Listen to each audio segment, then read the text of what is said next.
Vacant seat जारी कर लेंगे। तो उन्होंने वैकेंट सीट जारी कर दी है। आप लोग देख सकते हैं कि वैकेंट सीट यहाँ से एडमिशन पोर्टल पे जाओगे तो आप लोगों को यहाँ पर पीजी वैकेंट सीट का यहाँ पर पीडीएफ मिल जाएगा। आप लोग देख सकते हैं, आप अपने प्रोग्राम के अनुसार देख सकते हैं कि कितनी सीटें खाली हैं। तो आप लोग आपके जिस नंबर के अनुसार आप लोग आ सकते हैं कि क्या आपका चांस है या नहीं है।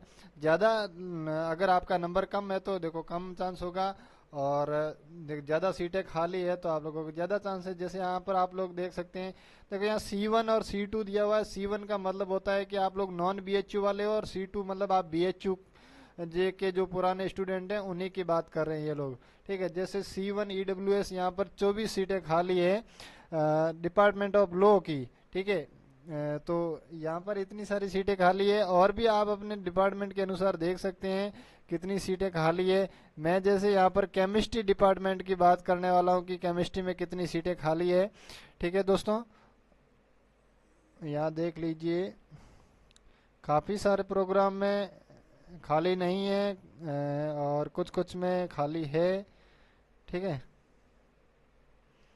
जैसे आप देख लीजिए आपको कौन सा डिपार्टमेंट है, उस डिपार्टमेंट के अनुसार यहाँ से सभी डिपार्टमेंट का लिस्ट दिया हुआ है, चाहे वो आर्ट्स हो, चाहे वो साइंस हो, चाहे कोई भी डिपार्टमेंट हो, जैसे कॉमर्स, केमिस्ट्री।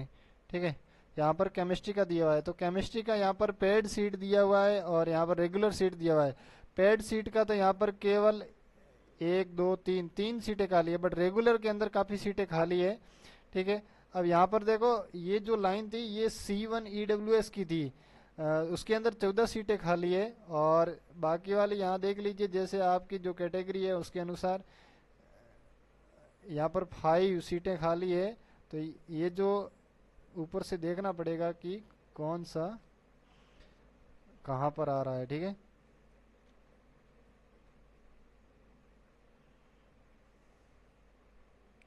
केमिस्ट्री में देख लीजिए आप लोगों का C1 EWS में 14 सीटें खाली है, उसके बाद C1 PWD में 1 सीट खाली है, C1 OBC के अंदर 2 सीटें खाली है, और उसके बाद में यहाँ पर C1 ST के अंदर नहीं खाली है कोई भी, और SC के अंदर एक दो सीटें खाली है। ठीक है, और इधर से देख लीजिए आप लोग C2 में SC की 3 सीट खाली है, जनरल की 1 सीट खाली है, और ST की 2 सीट खाली है, बाकी सब फुल है, और 5 सीट खाली है आपका C2 PWD का है। तो ये था, आप अपने प्रोग्राम के अनुसार जो भी सीटें हैं देख लीजिए जितनी खाली है, और उसके बाद आपको नोटिफिकेशन में मैंने बता ही दिया कि 3 और 4 तारीख को आप लोगों को आना है।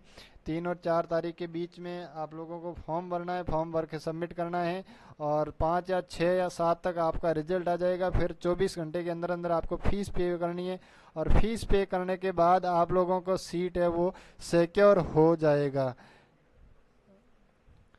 तो यहाँ से आप लोग नोटिफिकेशन अगर आपने नहीं देखा है तो आप लोग दोबारा से यहाँ पर नोटिफिकेशन देख सकते हैं। नोटिफिकेशन है application form PG mop up round के लिए, ये दोबारा से मैं आपको दिखा देता हूँ। अगर आपने नोटिफिकेशन नहीं देखा है तो शेड्यूल वाला केवल एक प्रोग्राम में कर सकते हैं। 3 से 4 तारीख के बीच में आप लोगों को 11 से 4 बजे के बीच में डिपार्टमेंट में आके आपको फीस जमा करनी, जो फॉर्म जमा करना है। अगर आपका किसी भी तरह से यहाँ पर सिलेक्शन नहीं होता है, ठीक है, और आप फीस जमा कर देते हैं तो आप लोगों का फीस रिफंड हो जाएगा। अब किस केस में the DD will be return if the candidate allotted seat pay course fee through online portal.